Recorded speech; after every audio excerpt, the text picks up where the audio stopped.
प्रार्थना करने से ऐसा नहीं है कि ईश्वर हमारी सुनते हैं। प्रार्थना करने से हम ईश्वर की सुन पाते हैं, और जब हम ईश्वर की सुन पाते हैं तो हम कभी भी हारते नहीं हैं। इसलिए प्रार्थना जरूर कीजिए। हरे कृष्णा दोस्तों, मैं हूं अनुज शर्मा। आज जो किस्सा आपको बताने जा रहा हूं, यह अद्भुत किस्सा है। एक सेठ था, वृंदावन में रहता था। करोड़ीमल नाम था। तो नाम था करोड़ीमल, लेकिन था बहुत कंजूस। भगवान कृष्ण का अनन्य भक्त था। चाहता था भगवान की सेवा करे, पर भगवान की सेवा करने में तो पैसे खर्च होते हैं, क्योंकि भगवान को भोग लगेगा, भगवान को वस्त्र धारण करवाने पड़ेंगे, बहुत सारी चीजें लगेंगी, धूप अगरबत्ती, बहुत सारे खर्चे। अब इस खर्चे से बचा कैसे जाए, क्योंकि कंजूस है करोड़ीमल। तो एक संत के पास गया।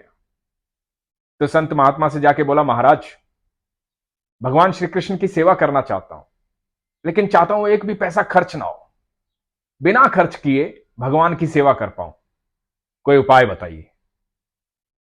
अब महाराज समझ गए, सेठ बहुत कंजूस है, उपाय बताना पड़ेगा। तो महाराज ने कहा कि एक काम करो, भगवान की मानसिक सेवा करो। रोज ये सोचो कि आपके पास लड्डू गोपाल हैं, आप उनको स्नान करवाओ, वस्त्र धारण करवाओ, भोग लगाओ, पूजा पाठ करो, उनकी आराधना करो, उन्हें प्रेम करो। और यह सब मानसिक करना है, लेकिन नियम से करना है। तो जब मानसिक करोगे तो तुम्हारा एक भी पैसा खर्च नहीं होगा, ना तुम्हें वस्त्र लाने, ना तुम्हें भोग लगाना। बस मन में सोचना है कि भगवान की सेवा कर रहा हूं मैं, मेरे पास लड्डू गोपाल है, मेरे माधव मेरे पास। सेठ इस उपाय से बड़ा प्रसन्न हुआ। सेठ ने अगले दिन सुबह से सोचा कि मेरे पास एक लड्डू गोपाल है, माधव हैं, उनको स्नान करवाना, उनको वस्त्र धारण करवाना, उनका श्रृंगार करना, पूजा पाठ करना, उनको भोग लगाना, यह सब मानसिक हो रहा था। और सेठ आंखें बंद करके भगवान की सेवा करता, मानसिक सेवा। यह करते करते कई साल बीत गए। रोज भगवान का ध्यान करता, लड्डू गोपाल को देखता।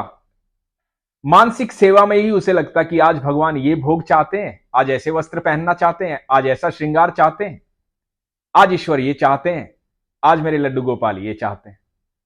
ये सब मानसिक चल रहा था।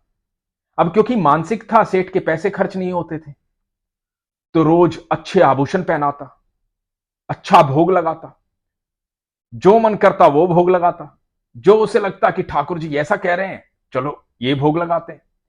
एक भी पैसा खर्च नहीं हो रहा, नियम से ये सब चल रहा था। एक दिन ऐसे ही सेठ जो है मानसिक भोग लगा रहा था, भगवान का ध्यान कर रहा था, ठाकुर जी का नाम ले रहा था, और भोग लगाते लगाते उसके हाथ से दूध में जो है 2 चम्मच चीनी गिर गई। अब चीनी जब 2 चम्मच गिर गई तो मानसिक भोग में भी सेठ जो है वो टेंशन में आ गया, चिंता में आ गया। बोला, अरे 2 चम्मच चीनी गिर गई। अब क्योंकि सेठ है तो कंजूस ना, भले ही मानसिक भोग लगा रहा है, तो सेठ ने क्या किया कि 1 चम्मच वापस निकाल लेता हूं। जब सेठ चीनी निकालने लगा तो एकदम से भगवान ने उसका हाथ पकड़ लिया। भगवान ने जैसे ही हाथ पकड़ा, सेठ की आंखें खुल गई। सेठ ने देखा भगवान साक्षात सामने खड़े हुए हैं, भगवान मुस्कुरा रहे हैं।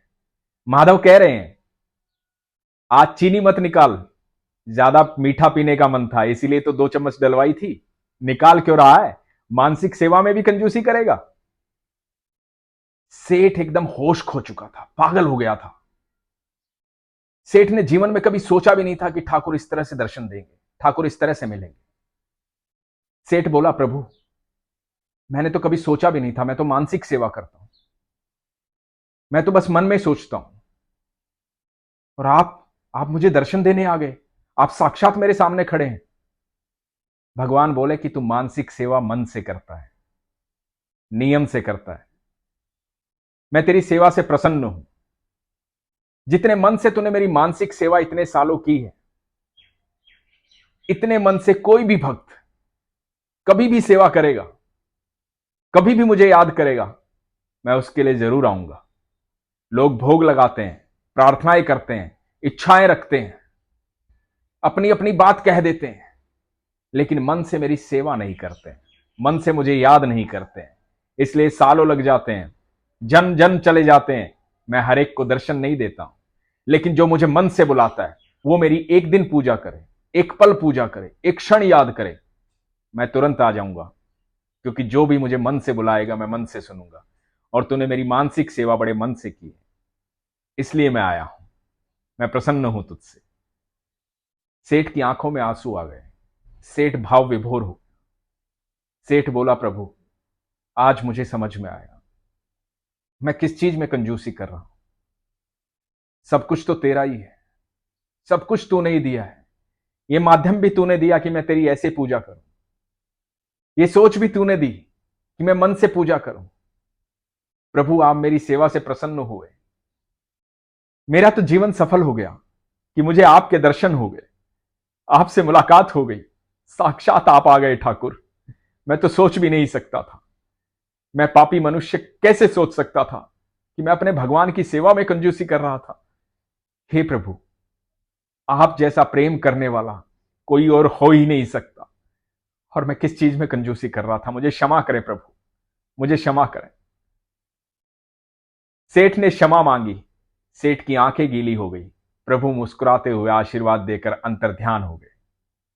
उसके बाद करोड़ी मल ने अपना सारा धन दान कर दिया और ईश्वर की सेवा में लग गया। दोस्तों, ईश्वर कहते हैं कि आप एक दिन पूजा करो, एक पल पूजा करो, एक क्षण पूजा करो। पूजा का मतलब है जब तुम मेरे पास आते हो, मेरा ध्यान करते हो, मुझसे बातें करते हो, इस सारी दुनिया को छोड़कर जब तुम अपना समय मुझे देते हो, और जब तुम इतने प्यार से, इतने प्रेम से, इतने मन से अपना समय मुझे दोगे, तो मैं क्यों नहीं तुम्हें समय दूंगा, मैं क्यों नहीं आऊंगा। तो दोस्तों, जब भी प्रार्थना करो, चाहे थोड़ी देर करो, चाहे ज्यादा देर करो, पर जितनी भी देर करो, प्रभु के साथ वो समय बिताओ। क्योंकि उससे अमूल्य समय कोई नहीं है। उस समय आप साक्षात अपने पिता से बात कर रहे होते हैं। वो समय सिर्फ आपके और ईश्वर के बीच का है। इसलिए उस समय कुछ भी ना सोचें, सिर्फ अपने पिता से बात करें। और आप यकीन मानना, जिस दिन आप ऐसा करना शुरू कर देंगे, आप जीवन में कभी हारेंगे नहीं।